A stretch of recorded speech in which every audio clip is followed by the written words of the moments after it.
ಕನ್ಯಾ ರಾಶಿಯವರ ವಿಚಾರವನ್ನು. ಕನ್ಯಾ ರಾಶಿಗೆ ಈಗ ಕರ್ಮಸ್ಥಾನದಲ್ಲಿ ಗುರು ಜೂನಿನವರೆಗೆ. ಆಗ ಉದ್ಯೋಗಿಗಳಿಗೆ ಒಂದು ನಿರೀಕ್ಷೆ ಇರ್ತದೆ, ನನಗೆ ಟ್ರಾನ್ಸ್ಫರ್ ಆಗ್ಬೋದಾ, ಅದಾಗ್ಬೋದಾ, ಇದಾಗ್ಬೋದಾ ಅಂತೇಳಿ ಯಾರೋ ಪ್ರಯತ್ನ ಮಾಡ್ತಾ ಇರ್ತಾರೆ. ಅವರಿಗೆ ಜೂನಿನವರೆಗೆ ಸಕಾಲ. ಅವರು ಪ್ರಯತ್ನ ಮಾಡಿದರೆ ನಿಶ್ಚಿತವಾಗಿ ಕೂಡ ಅವರಿಗೆ ಟ್ರಾನ್ಸ್ಫರ್ ಸಿಗ್ತದೆ. ಯಾಕೆಂತ ಹೇಳಿದ್ರೆ ಅವರ ಕರ್ಮಸ್ಥಾನ ಇರುವುದೇ ದುಸ್ವಭಾವ ರಾಶಿಯಲ್ಲಿ. ಇಲ್ಲಿಯೂ ಮಾಡಬಹುದು, ಅಲ್ಲಿಯೂ ಮಾಡಬಹುದು ಅಂತೇಳಿ.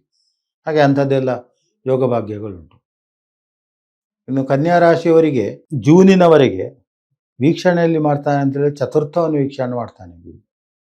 ಗೃಹ ಭಾಗ್ಯಗಳು, ವಾಹನ ಯೋಗಗಳು ಇದನ್ನೆಲ್ಲ ಪಡೆಯುವಂಥದ್ದು ಕಾಲ ಆಗ್ತದೆ.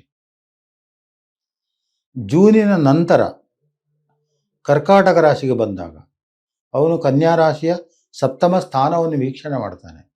ವಿವಾಹಾದಿ ಮಂಗಲ ಕಾರ್ಯಗಳು ಇಂಥದ್ದೆಲ್ಲ ಅವನಿಗೆ ಲಭ್ಯ ಆಗ್ತದೆ.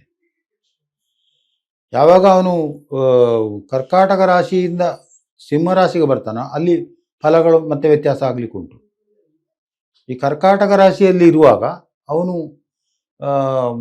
ಕನ್ಯಾದ ತೃತೀಯ ಸ್ಥಾನವನ್ನು ವೀಕ್ಷಣೆ ಮಾಡ್ತಾನೆ. ಅಲ್ಲಿ ಕೂಡ ನಾನು ಸಹೋದರರ ವಿಚಾರ ಹೇಳಿದ್ದೇನೆ. ಆ ಸಹೋದರರ ವಿಚಾರದಲ್ಲಿ, ಮಿತ್ರರ ವಿಚಾರದಲ್ಲಿ ಸಂಧಿಗಳನ್ನು, ಶಾಂತಿಗಳನ್ನೆಲ್ಲ ಮಾಡಿಕೊಂಡು ಹೋಗಬೇಕು. ಸಂಧಿ ಅಂತೇಳಿ ದಶಾಸಂಧಿ ಅದಲ್ಲ, ಪರಸ್ಪರ ಅವರನ್ನು ಭೇಟಿ ಮಾಡುವಂಥದ್ದು, ಒಂದು ವಿಶ್ ಮಾಡುವಂಥದ್ದು, ಸಣ್ಣ ವಿಚಾರವೂ ಸಾಕು. ಈಗ ವ್ಯಾಟ್ಸಪ್ಪೆಲ್ಲ ಇದೆ. ವ್ಯಾಟ್ಸಪ್ನಲ್ಲಿ ಹ್ಯಾಪಿ ಬರ್ತ್ಡೇ ಅಂತ ಕಳಿಸಿದರೆ ಅವನ ಹಳೆಯ ದ್ವೇಷಗಳನ್ನೆಲ್ಲ ಮರೆತು ಬಿಡ್ತಾನೆ. ತಕ್ಷಣ ಅವನು ಫೋನ್ ಮಾಡ್ತಾನೆ, ಅದನ್ನು ಕಾಯ್ತಾ ಇರ್ತಾನೆ. ಅವನ ಪ್ರತಿಷ್ಠೆಗಳೆಲ್ಲ ಹೊರಟೋಗ್ಬಿಡ್ತದೆ. ಇಷ್ಟೇ ಸಾಕು. ಈಗ ಪ್ರಪಂಚದಲ್ಲಿ ನಾವೆಲ್ಲ ಜೊತೆಗಿದ್ದಾಗ ಕಲಹಗಳಿರುವುದಿಲ್ಲ. ದೇಶೋಯಂ ಕ್ಷೋಭರಹಿತ ಅಂತ ಆಗಬೇಕಿದ್ರೆ ಇಂಥದ್ದೆಲ್ಲ ಆಗಬೇಕು. ಇದು ಕನ್ಯಾ ರಾಶಿಗೆ 2026 ಡಿಸೆಂಬರ್ವರೆಗೆ ಇರುವಂತಹ ವರ್ಷ ಭವಿಷ್ಯ ಆಗ್ತದೆ. ಲೇಟೆಸ್ಟ್ ಹಾಗೂ ಇಂಟ್ರೆಸ್ಟಿಂಗ್ ಸುದ್ದಿಗಳಿಗಾಗಿ ಬಾಸ್ ಟಿವಿ ಕನ್ನಡ ಚಾನೆಲ್ನ ಸಬ್ಸ್ಕ್ರೈಬ್ ಮಾಡಿ. ಹಾಗೆಯೇ ಬೆಲ್ ಐಕಾನ್ ಪ್ರೆಸ್ ಮಾಡಿ.